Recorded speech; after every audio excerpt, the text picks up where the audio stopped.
안녕하십니까. 기독교 교양 그리스도인의 책 읽기 6번째 시간으로 여러분을 또 만나게 되었습니다. 지난 한 주간 잘 지내셨나요? 부활절도 지나고 또 이제 또 새롭게 하나님 은혜 가운데 우리의 삶이 펼쳐지길 바랍니다. 코로나 확진자가 또 증가 추세여서 많이 힘들고 어려운 시간들인 것 같습니다. 이런 때일수록 더 우리가 기도하면서 또 우리 믿음의 정체성을 잃지 않고 이 시간들을 잘 이겨내실 수 있었으면 좋겠습니다. 거기에 이 강의가 좀 도움이 되었으면 좋겠네요. 지금까지 지난 시간을 통해서 신앙 일반에 대한 책, 그리고 또 설교, 그리고 신학, 그리고 기독교 영성에 대한 책들을 같이 나누어 봤는데요. 여러분 강의를 들으시고 어떠셔요? 좀 들으시면서 너무 좀 어려워요 목사님 이런 분이 계시지 않은지 모르겠어요. 이렇게 너무 이렇게 좀 접하기 어려운 부분들이 있는 것 같아요 라고 생각하는 분도 계실 것 같아서 그런데 여러분 제가 이런 많은 것들을 소개했다고 해서 여러분들이 꼭 그 책들을 다 읽어야 한다거나 저처럼 뭐 정리를 해야 된다거나 그런 것을 요구하려고 여러분께 이걸 소개하는 건 아닙니다. 여러분이 이 강의를 통해서 이렇게 좀 유익했으면 하는 부분 뭐냐면 첫 번째는 그냥 들으시는 거예요. 들으시면서 이렇게 이런 분야들의 책들이 있구나, 이런 저자들이 있구나라는 것들을 그냥 전반적으로 포괄적으로 이렇게 이해만 한다 해도 참 감사한 일인 것 같아요. 그래서 언젠가 또 여러분이 또 동기부여가 돼서 자극을 받아서 제가 소개한 그런 분야에 있는 책이나 또는 저자의 글을 우연한 기회라도 이렇게 접해볼 수 있다면 그것을 찾아서 볼 수 있고 또 읽어보면서 또 많은 새로운 것들을 이렇게 누릴 수 있게 된다면 그것만큼 감사한 게 없는 것 같아요. 그래서 여러분들에게 이 모든 뭐 책들을 다 섭렵해야 한다거나 뭐 어려운 책들을 읽으라고 한다거나 이런 게 절대 아니라는 것을 이해해 주셨으면 좋겠습니다. 그래서 이렇게 지난 시간부터 계속 이렇게 분야별로 이렇게 하는 게 어떻게 보면 저 나름대로는 골고루 음식이 있는데 골고루 섭취하는 것 같이 여겨져요. 그러니까 그 리스트가 있잖아요. 그래서 한참 이런 분야의 책들을 보다가 또 내가 못 봤던 부분들이 있네 하면 또 그쪽을 좀 채워나가고 그래서 이렇게 어느 정도 균형을 가지고 골고루 이런저런 분야들을 이렇게 체계화해 놓으니까 그것들을 두루두루 이렇게 섭렵할 수 있는 그런 기회가 되는 것 같습니다. 그래서 오늘 이 시간에 우리가 함께 맛볼 음식은 오늘 함께 여러분과 맛볼 음식은 바로 사회와 문화 파트입니다. 사회와 문화 파트. 그냥 일반적인 사회 문화가 아니라 오늘 그리스도인 정체성을 가지고 기독교인의 시각으로 바라보는 사회와 문화에 대해 그런 인식을 가르쳐주는 그런 책들을 여러분과 나누기를 원합니다.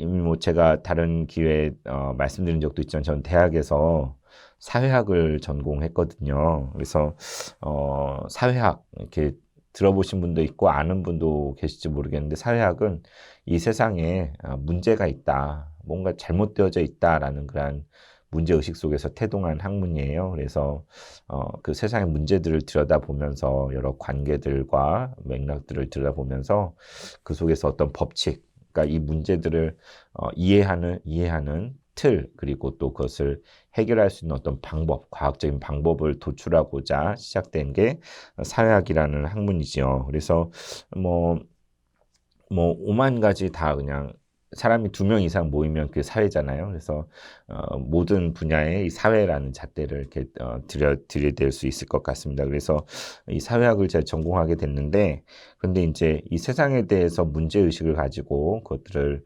파악하고 또 해결책을 찾는다고 하지만 그 학문 안에서는 하나님의 존재를 인정하지 않잖아요. 하나님은 배제시켜 놓은 채 철저하게 인간으로만 가득한 그 세상을 가지고 해석하고 문제를 풀려고 하는 게 신앙을 가지고 있는 제 입장에서는 아니 이 세상을 창조하신 분이 하나님이시고 또 우리 인간 세상과 가장 긴밀하게 이렇게 연결되는 분이 하나님이신데 그분을 제해 놓고 이 세상을 파악한다는 게 사실은 키를 빼놓고 이야기하는 거라고 할 수 있지 않습니까? 그래서 고민을 많이 했었던 것 같습니다.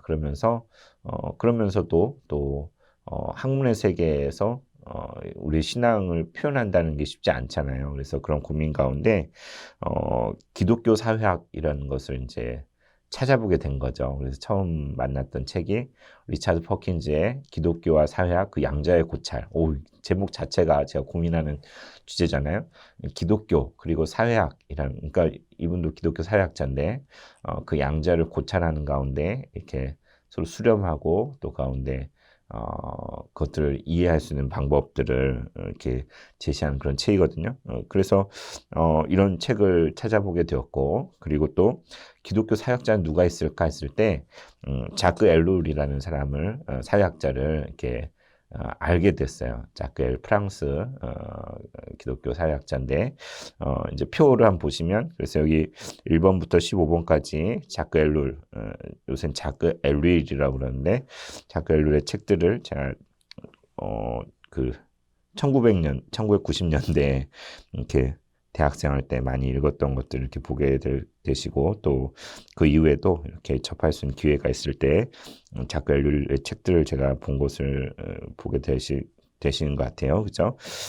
그리고 또 그 외에도 이제 이 세상과 사회에 대해서 또 이 경제, 문화, 정치 이런 부분에 대해서 기독교인의 시각으로 그것들을 어떻게 바라보고 이해하고 또 참여할 것인가, 이런 고민들을 하면서 이제 이런 분야의 책들을 보게 되었죠. 그래서 여기 보시면 키르케고르의 죽음에 이르는 병, 뭐 라이놀드 니버의 도덕적인과 비도덕적 사회, 또 프란시스 셰퍼의 책, 또 마틴 로이 존스 목사님 시대의 표적, 이 책도 여기에다 이제 사회에다 분류를 해놨네요. 넘겨보시면 이제 아까 말씀드린 대로 기독교 사회학이라는 책, 또는 기독교 사회학 양자의 고찰, 여기 최근에 읽은 책 중에 팀 켈러의 정의란 무엇인가, 이런 책도 이 사회 항목에다가 넣습니다. 이 팀 켈러의 정의란 무엇인가 읽어보신 분들 계실 것 같은데요. 그러니까 여기서 정의는 일반 사회의 정의를 뛰어넘는, 그러니까 약자를 보호하고 또 가난한 자를 섬기는, 그게 정의라는 관점에서 팀 켈러 목사님이 얘기하시는데, 그리고 또 그 외에도 보시면 쭉 리스트를 보시면 경제 관련, 경제학과 윤리학, 또 여기 종교개혁과 경제, 정세열 집사님, 저희 교회 집사님이세요. 이제 그 대학에서도 가르치고 하셨는데 종교개혁 경제에 대한 책을 써서 저한테 주셔서 제가 이걸 읽어본 바 있습니다. 그 다음에 현재 경제학과 청지기 윤리, 이런 책들, 경제 관련, 돈에 관련된 책들, 그 다음에 정치, 자크 엘룰의 책도 있지만 여기 보면은 정의로운 정치, 폴 마샬의 책, 이런 책도 보고요. 또 정의와 사회 질서, 에밀 브루너의 책, 제가 안 가지고 왔네요. 네, 그런 책도 있고, 또 그다음 문화에 대한 책들, 또 예술에 대한 책, 여기 보시면 41번의 현대예술과 문화의 죽음, 한스 로크마허의 책, 이런 책도 보게 되었고, 그 다음에 특별히 42번, 43번 보시면 영화 영성, 영화관에서 만나는 기독교 영성, 이런 책들이 있잖아요. 그죠? 그래서 지난 학기에 제가 영화 묵상에 대한 강의를 했는데 이렇게 영화 예술, 공연 예술을 할 수 있죠. 이렇게 예술 영화를 통해서도 그 속에서도 우리가 기독교 신앙을 가지고 바라볼 수 있는 관점들을 다루는 책들이 있습니다. 그 다음에 리차드 마우의 무례한 기독교, 뭐 이런 책들도 여기에다 분류를 해놨고요. 그 다음 넘겨보시면 이제 한국 사회에 대한 것들, 기독교는 사회에 무엇을 줄 수 있는가, 또 한국 기독교의 역사적 책임, 이런 책들 이렇게 여기에다 분류를 했습니다. 그 다음 54번부터는 세계관이라고 또 이제 분류를 했는데, 그러니까 사회하고 세계관, 이게 좀 구분이 명확하진 않지만 아더 홈즈의 모든 진리는 하나님의 진리, 이런 책들을 여기에 넣어봤고요. 또 데이빗 베빙턴의 역사관의 유형들, 그러니까 역사관의 여러 유형들, 기독교적인 시각에서의 역사를 바라보는 그런 점들을 얘기해주고, 그 다음에 60번, 61번에 성경은 드라마다, 이건 어떻게 보면 성경에 사실은 포함시켜야 되는데 마이클 크레이그의 공저한 책인데 세계관은 이야기다, 이 책과 함께 이렇게 묶어서 같이 여기다 배치했습니다. 그 다음에 제임스 아이의 기독교 세계관과 현대세상, 그 다음에 홍길동 대학에 가다. 이 책은 원래 크리스 크리스틴 대학에 가다. 그래서 대학 신입생이 이제 기독교 가정 배경에서 자라서 대학에 갔을 때 여러 사상과 이런 것들 홍수 속에서 자기의 정체성을 이렇게 깨달아가는 그런 아주 재미있는 그런 책입니다. 네, 그래서 이런 책들 그다음 넘겨보시면 이제 일반 사회에 대한 책들이죠. 꼭 기독교적인 시각이 아니라 일반 사회 책들도 그래서 현대 사회를 이해하는 그런 여러 책들 이제 최근에 읽은 책들은 제가 이제 대학원 공부하는 과정에서 보게 된 책들이고요. 그다음에 세계화의 덫 이것도 많이 들어본 책일 거예요. 그다음에 사르트르의 지식인을 위한 변명 아주 얇은 책인데 그다음에 프로테스탄트 윤리와 자본주의 정신 모든 용서는 아름다운가 이런 책들 그래서 그 밑에 이제 경제학 관련 책들 있잖아요. 뭐 독점자본이니 뭐 노동과 독점자 이런 것들 대학 시절에 읽었던 책들입니다. 그다음에 블루슨 전략이라는 게 한때 되게 유명했었고요. 그다음에 86번은 검사 내전 이 책도 여기다 넣어놨는데 김웅 저희 송파구 국회의원 있죠. 그래서 검사들의 세계에 대해 참 재밌게 읽었던 것 같고 그 밑에 송기호의 밥과 법 이거는 우리 송기호 집사님 저희 상교구 집사님이세요. 근데 이제 인권 변호사로 또 노동 변호사로 이렇게 활동하고 계신데 우리 집사님 책도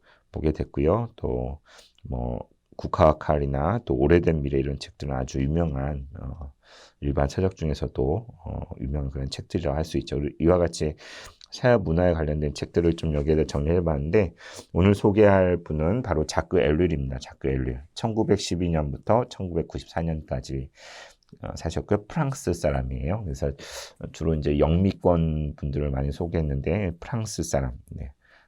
프랑스 법률학자요, 역사학자, 사회학자, 개신교 신학자, 평신도. 특별히 평신도라는 걸 저는 이제까지 소개한 분들은 대부분 신학자이면서 목회자이면서 이렇게 신학을 전공한 그런 분들이라면 평신도예요, 평신도. 평신도이면서 교회에 속해서 많은 저술을 했는데요. 프랑스의 사상가고 현대를 구성하는 정치, 사회, 종교, 기술 등의 다양한 구조 속에서 인간의 진정한 자유를 추구해온 신학자이자 사회학자입니다. 그 다음에 1954년 기술시대의 쟁점과 여러 지자를 통해 기술 문명의 영향에 대해서 연구를 했는데 기술사회 그 책은 정말 유명한 책이 있어요. 그러니까는 그러니까 훨씬 이전의 시기에 오늘날의 기술 문명과 그런 것들의 어떤 부분들을 예견하고 예측하고 저술한 책인데 이후에 이제 전개된 그 세계의 모습이 그 책에서 이야기했던 것 그대로 이렇게 펼쳐져 나가서 크게 정말 놀라움을 준 그런 책이 있습니다. 그래서 이 자크는 18세 때 기독교로 개종한 후에 기독교와 신학에도 깊은 관심을 가졌고 또 독일이 점령 시기에는 레지스탕스로도 활동했고요. 국가 권력과 결합한 기독교의 왜곡된 양상을 비판적으로 논증하기도 했습니다. 유명한 말로는 이런 말이 있어요. 세계적으로 사유하고 지역적으로 행동하라. 들어본 적 있으세요? 세계적으로 사고하고 지역적으로 행동하라. 바로 자크 엘룰이 한 말인데요. 그러니까 자크 엘룰이 영향을 준 것들은 성경이 가장 큰 영향을 주었고 또 마르크스주의, 그러니까 사회주의죠. 마르크스주의에 대해서도 인사이트를 받은 바가 있고 또 실존주의자를 알린 키에르케고르에게도 영향을 많이 받았습니다. 그래서 그의 삶을 보면 2차 대전이 끝난 이후는 프랑스 남부의 보르도시의 부시장을 지내기도 했고 또 보르도 대학에서 오랫동안 교수를 했으며 또 프랑스 개혁교회 그러니까 위그노의 후예들이죠. 그러니까 프랑스가 무신론적이거나 또는 캐톨릭이 우세한 지역인데 거기에 개혁교회 정말 소수의 그 개혁교회의 전국위원으로도 이렇게 활동을 했고, 그는 특별히, 그 자기가 사는 지역사회에서 청소년 범죄 예방 프로그램에서, 단순히 이름만 올린 게 아니라 정말 적극적으로 활동을 하고 청소년들을 만나고 그런 일들을 이렇게 감당했습니다. 그래서, 그리고 또 그 이후에도 환경보호 운동 같은 것들을 많이 했는데요. 그러니까 아까 세계적으로 사유하고 지역적으로 행동하라라고 본인이 말한 것처럼 정말 포괄적인 세상에 대한 그런 것들을 책으로 저술하고 쓰고 거기에 머무는 것이 아니라 자기가 살고 있는 삶의 현장에서 자기가 믿고 있는 바대로 그런 삶을 실천하고 참여하고 그런 인생을 살았던 분이라고 이렇게 말할 수 있을 것 같습니다. 그래서 그의 저서들을 한번 보면요. 먼저 도시의 의미. 네, 도시의 의미. 사실 제가 이제 대학에 들어가고 오늘교회 대학부에 들어갔을 때 이제 선배들이 추천한 책 중에 자크 앨런의 뒤틀려진 기독교를 처음 들었어요. 근데 뭐 기독교를 왜 뒤틀려졌다고 그러나 해서 그냥 선입관에 별로 마음에 안 들잖아요. 그래서 그 책을 안 봤어요. 안 보고. 근데 대신에 자크 도시의 의미라는 책이 눈에 띄었습니다. 되게 당시 흔하지 않은 주제잖아요. 그래서 기독교 사역자의 책이라고 하고 그래서 이제 찾아서 읽게 되었는데 바벨론에 대해 나오고 새 예루살렘에 대해서 비교하는데, 그러니까 인간이 건축하고 세우는 존재로서의 그런 인간, 끊임없이 무엇인가 성을 세우고 쌓아 올리려고 하는 그런 인간의 그런 욕구와 그런 추구가 있는데, 그와 대비되게 하나님이 세우시는 그런 도시, 그러니까 말하자면 어거스틴의 하나님의 도성과 비견할 만한 그런 책이라고 할 수 있는데, 도시의 의미라는 책을 이제 처음으로 제가 접해보게 되었습니다. 그 다음에 이제 세상 속의 그리스도인, 제가 읽었던 책은 이 책인데요. 대장간에서 나온 세상 속의 그리스도인, 제목 그대로 우리가 그냥 그러니까 대학 시절에 그 고민을 고스란히 담고 있었던 주제였던 것 같아요. 신앙을 가지고 대학에 왔는데 많은 친구들이 대학 생활 가운데 그냥 신앙을 저버리고 떠나버리든지, 아니면 학교에서 어떤 사람들과의 만남을 끊고 그냥 교회로 이렇게 교회 안에만 그냥 고여 있든지, 그런 경우가 참 많았던 것 같아요. 그런데 어떻게든 신앙을 가지고 있으면서도 그 세상 속에서 그리스도인으로서 이렇게 살아간다는 것. 그래서 여기 보면 그리스도인은 반드시 세상 속에 있어야 하지만 그렇다고 해서 세상에 속해서는 안 된다. 우리가 너무나 잘 아는 명제잖아요.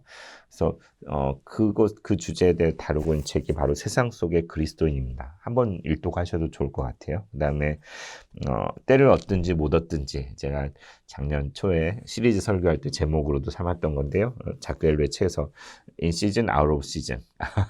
그래서 여기는 이제 자크 앨런의 말년에 인터뷰한 내용들, 인터뷰한 내용들이 이렇게 실려 있고요.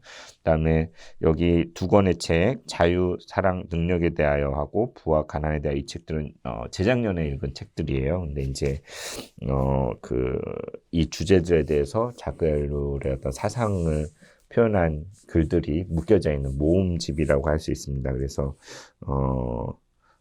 부와 가난에 대해서 그가 어떤 관심이 있었고, 인간의 자유와 사랑과 능력에 대해서 신앙의 관점에서 무엇을 말하는지, 그것들이 이제 여기 있습니다. 그래서 사실 이제 그 자크 앨런은 일반 사회학 서적, 정치나 경제, 역사에 대한 것들도 정말 많이 다루고, 또 기독교적 관점에서도 그것들을 이야기하는 그런 수많은 저서를 썼거든요. 근데 이제 그다음 두 번째 장 보시면 이제 사회 문화, 이제 자크 앨런의 주서 두 번째 보시면 이 책의 표지가 다 똑같잖아요, 그죠?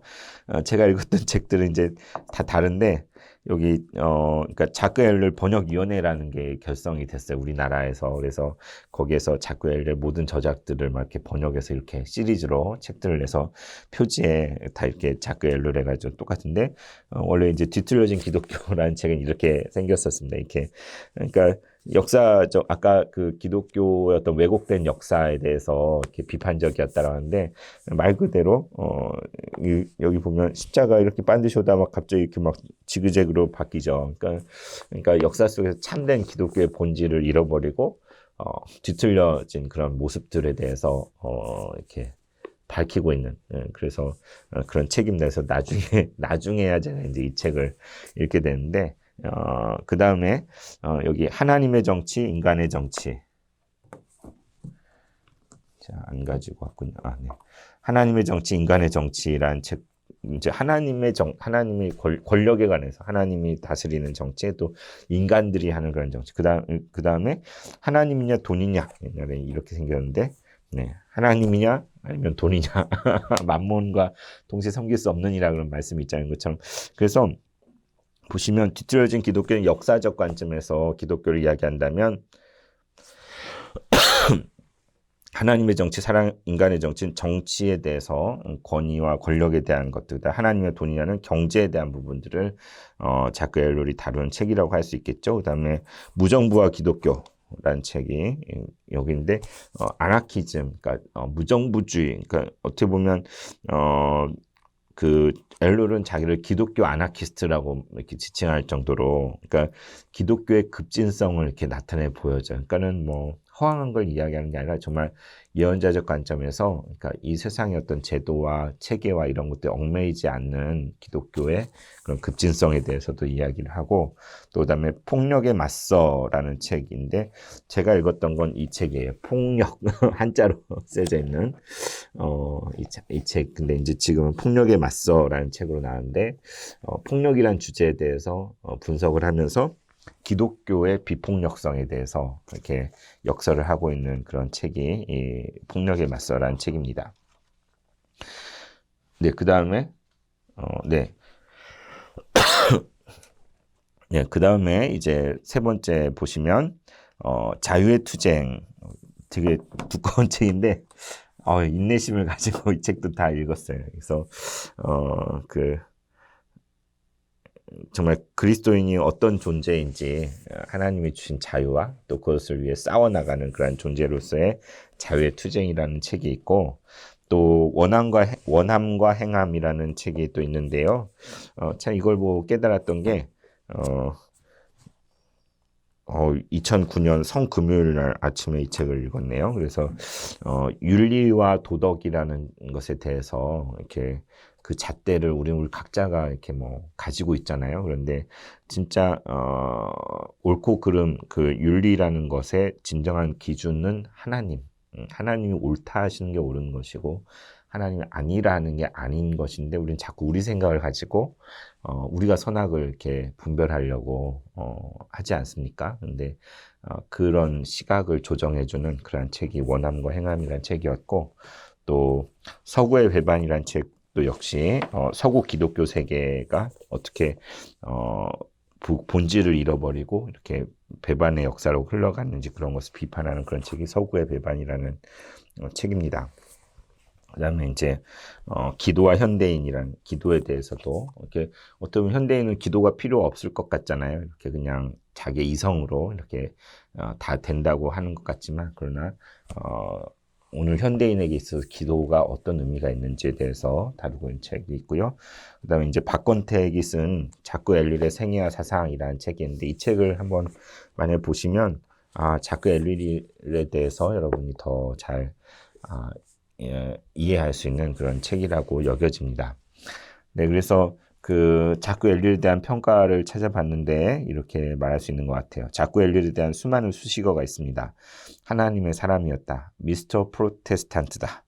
그다음에 신학자요, 법학자, 사회학자, 경제학자, 논쟁자, 철학자, 기술 이론가, 20세기의 키에르케고르, 프랑스의 하이데거, 이런 온갖 별명들이 자크 엘릴에 있었지만, 그러나 그 어디에도 분류할 수 없는 존재가 자크 엘룰이다. 네네. 그러니까 어떻게 카테고리화 해가지고 어떻게 정형화하기가 쉽지 않은 정말 그러한 인물이라고 말하고 있습니다. 그다음에 자칭 기독교 아나키스트. 그러니까 뭐 그렇다고 무정부주의를 위해서 뭐 폭력적으로 뭔가 투쟁하고 이런 게 아니라 비폭력. 그러니까 정말 되게 기독교 안에 있는 그 어마어마한 급진성에 대해서 적나라하게 우리에게 보여줘. 우리가 너무 그냥 소극적으로 그냥 현실 순응적으로, 사실 개혁교회는 끊임없이 자신을 개혁한다 하잖아요. 그런데 우리가 실제 삶에 있어서는 그냥 어쩔 수 없지 뭐, 세상이 다 그렇지, 이렇게 타협하고 그냥 그런 대로 맞춰서 사는 경우가 참 많잖아요. 그런데 그러한 것들을 뚫고서 정말 본질이 무엇인지, 그리고 추구해야 되는 것이 무엇인지를 밝히는데, 그래서 신학계의 광야에서 외치는 보르도의 예언자, 그러니까 예언자적인 인물인 거죠. 그러니까 특별히 이 세상과의 어떤 그런 관계 속에서 광야의 예언자 같은 역할. 그래서 당시 주류 학문은 파리에서 모든 걸 다 주도하고 있기 때문에 이 프랑스 남부 보르도에서 활동한 엘릴은 이렇게 인정받지 못했어요. 그런데 그 사상들이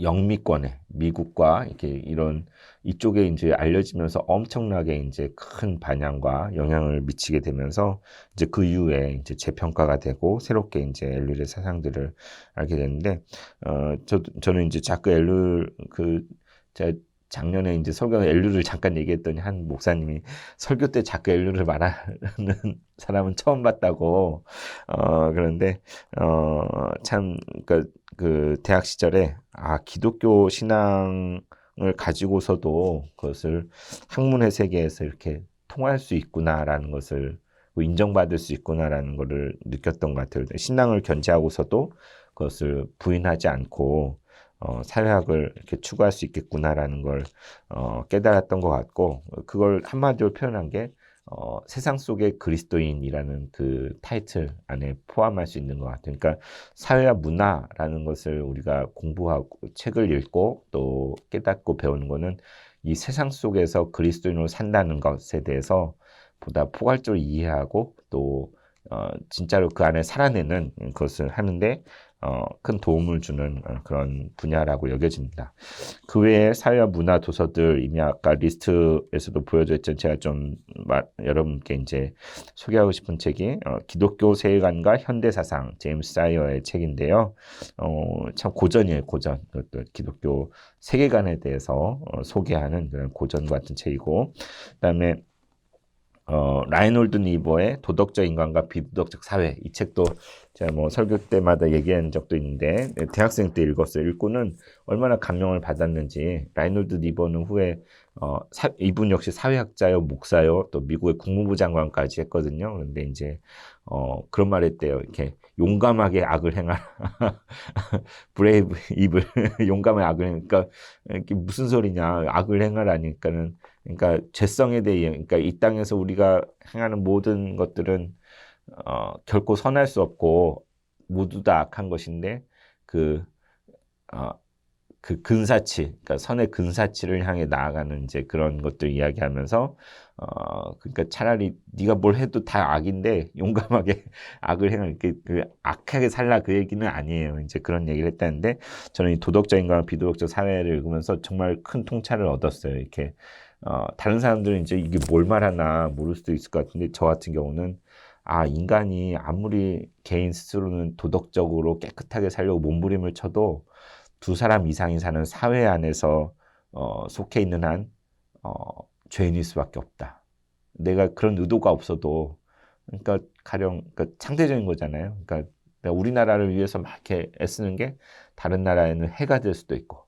그러니까는 그 인간의 죄성, 그러니까는 인간은 죄인이다라는 것을 어떻게 보면 사회학적 관점에서 풀이했고 또 당시에 미래에 대한 낙관주의적인 세계관이 풍부했을 때 이 책을 통해서 종말론적인 시각, 그러니까는 하나님 심판이 있다는 것 그런 부분들을 정말 그런 통찰을 어떻게 이렇게 책에 그런 내용들을 담아낼 수 있을까?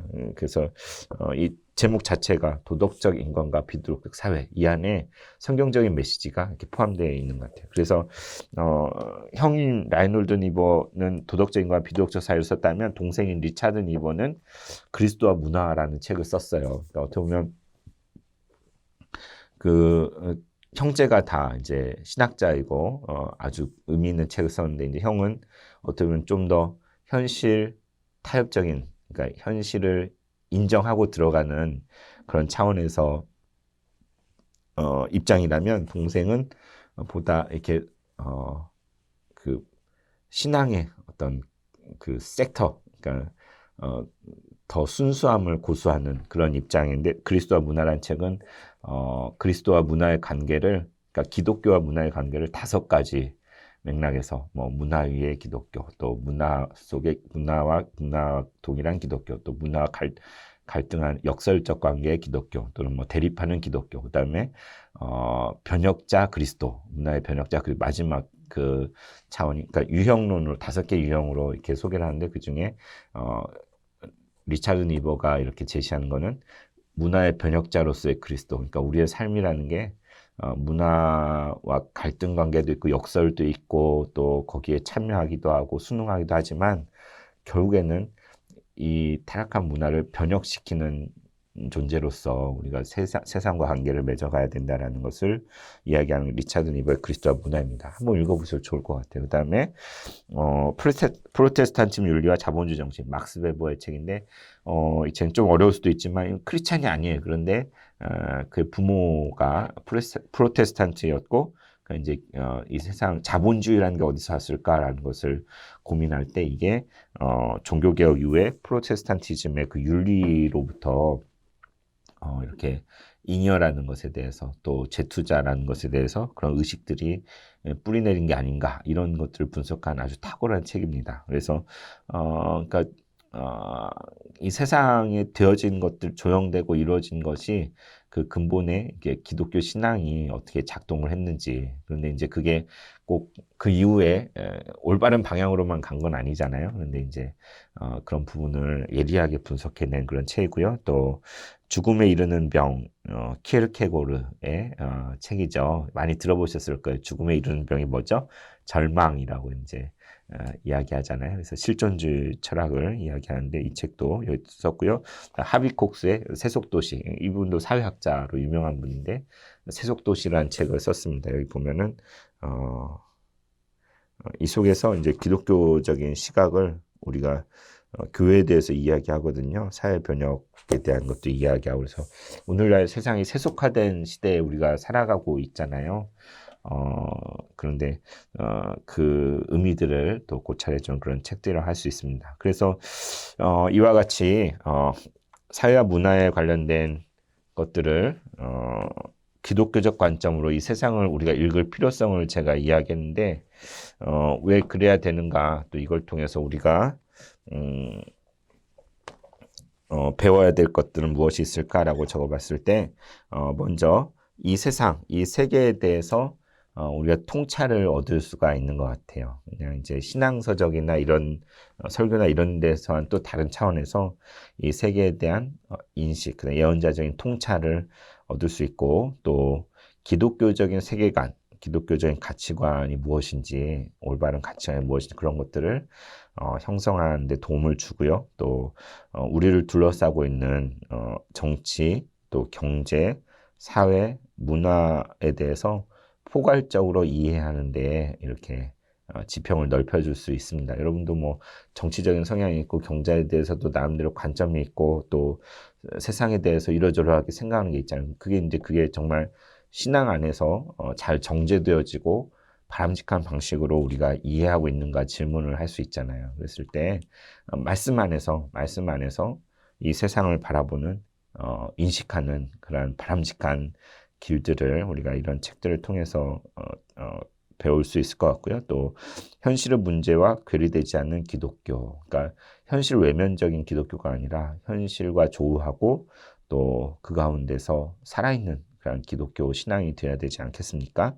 그리고 궁극적으로 하나님 나라의 소망과 비전을 발견할 수 있는 이 세상을 넘어서 초월해서 하나님 나라의 소망과 비전을 발견하는데 도움을 주는 그런 책들이라고 여겨져요. 그래서 다시 말하면 1차적으로는 세상을 바라보는 눈, 그런 관점을 우리가 개발해야 되는데 이러한 기독교적인 시각에서 세상을 읽는 그런 책들 또 그냥 일반 책이라 할지라도 우리 신앙인의 어떤 정체성을 가지고 그런 것들을 통해서 이렇게 이 세상을 이해하는 것들. 그 다음에 두 번째는 그 세상 속에 있는 문제의 그런 현실들 가운데 우리가 팔짱 끼고 있는 것이 아니라 그냥 남 이야기라고 여기고 치부하는 것이 아니라 그 가운데 참여하고 또 그 가운데 목소리를 내고 또 실천하는 그러한 것들에 동기부여를 해주는 책들이라고 여겨집니다. 그런데 이 모든 게 그리스도인의 정체성을 가지고 신앙의 정체성을 가지고서 이 세상과 조우하는 그리고 세상을 이해하고 또 참여하고 또 섬길 수 있는 그런 것들에서 우리에게 많이 배우게 해주는 책이라고 여겨집니다.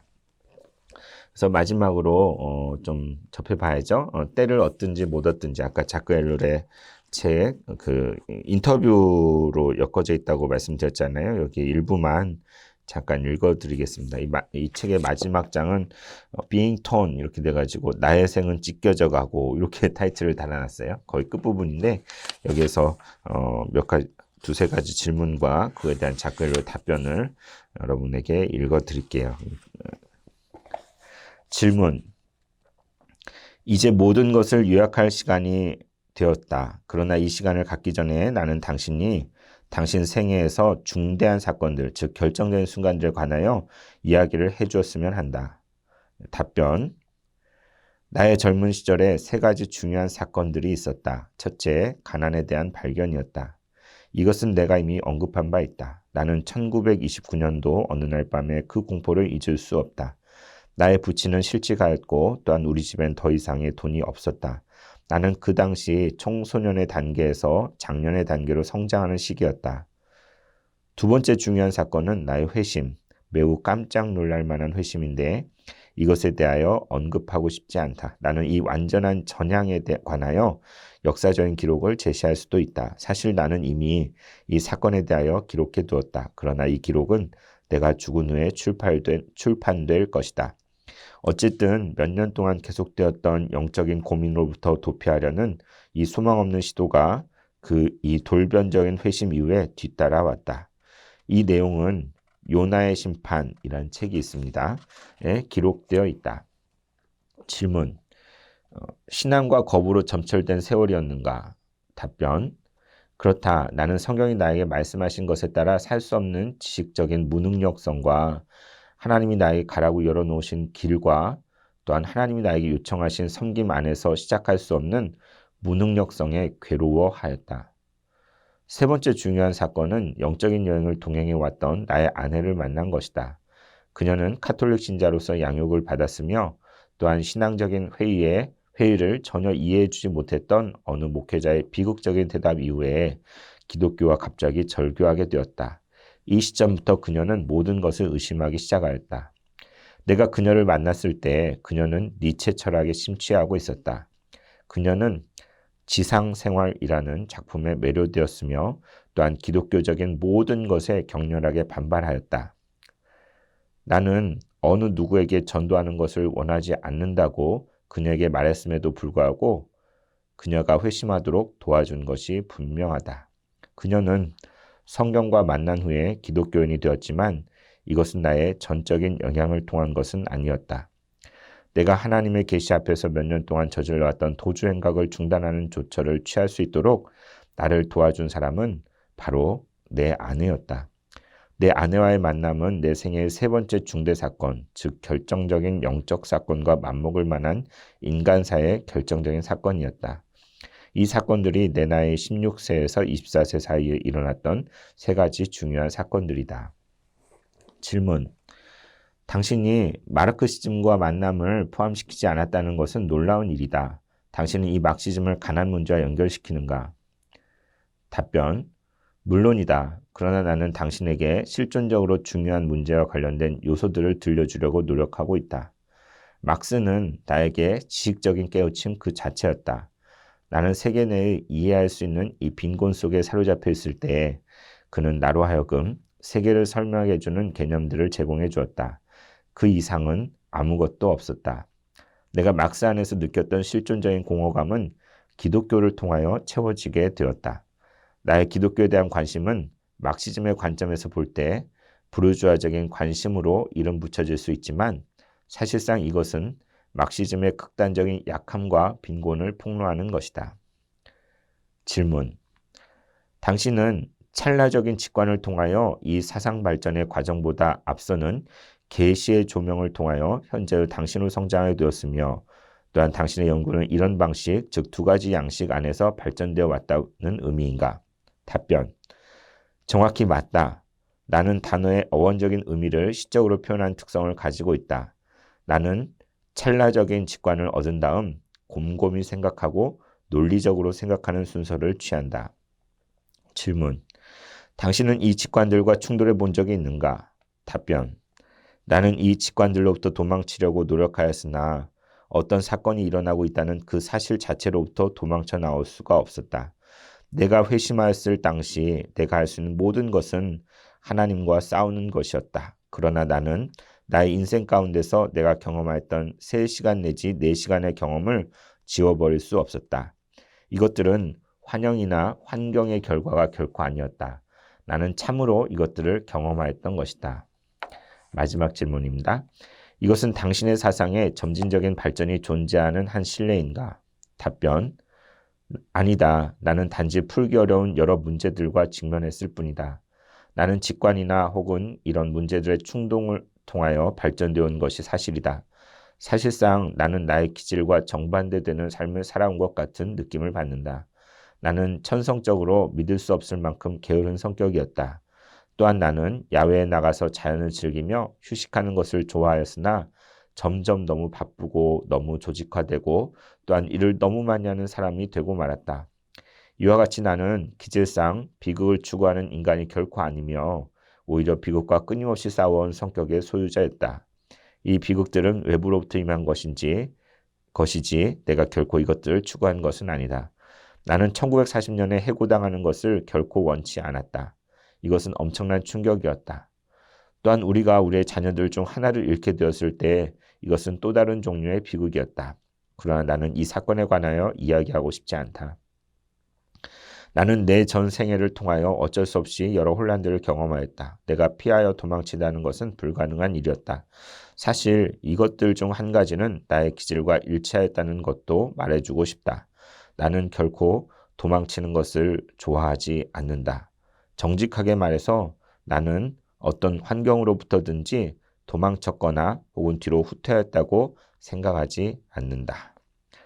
네, 마지막 부분에서 자크 엘롤이 자기는 결코 도망치는 것을 좋아하지 않는다고 말하죠. 그래서 어떤 환경이나 상황으로부터 도망치거나 후퇴하지 않고 맞서 싸우고 또 앞으로 나아가는 그런 기질을 가지고 있다고 이야기하는데 정말 어떻게 보면 자크 엘롤에게 어떤 찰나적인 어떤 직관 그런 것들을 하나님이 주시고 또 그것들을 곰곰이 생각하고 논리적으로 정리하는 가운데 그의 통찰들이 개발되어지고 또 여러 의미 있는 저술들을 또 이 세상에 대한 이해를 넓힐 수 있는 책들을 낼 수 있었던 것 같습니다. 그래서 여러분 뭐 자크 엘롤의 책을 뭐 꼭 다 읽어보시라는 건 아니지만 여러분 혹시라도 제가 소개한 책들 중에 이런 책은 좀 내가 한번 들여다볼까? 읽어볼 수도 있을 것 같고요. 제가 소개한 책들 외에도 그리스도인의 정체성을 가지고 이 세상의 문제들 또 상황들 현실에 대해 정치, 경제, 사회, 문화에 대해 다루고 있는 많은 책들 그런 것들 중에 어느 것이라도 여러분이 기회가 될 때 한번 접해보시고 이렇게 세상을 믿음을 가지고 우리가 이해할 수 있구나라는 것들을 경험해 볼 수 있는 좋은 기회가 되었으면 좋겠습니다. 네, 그리스도인의 책 읽기 6번째 시간 이렇게 마치겠습니다. 감사합니다.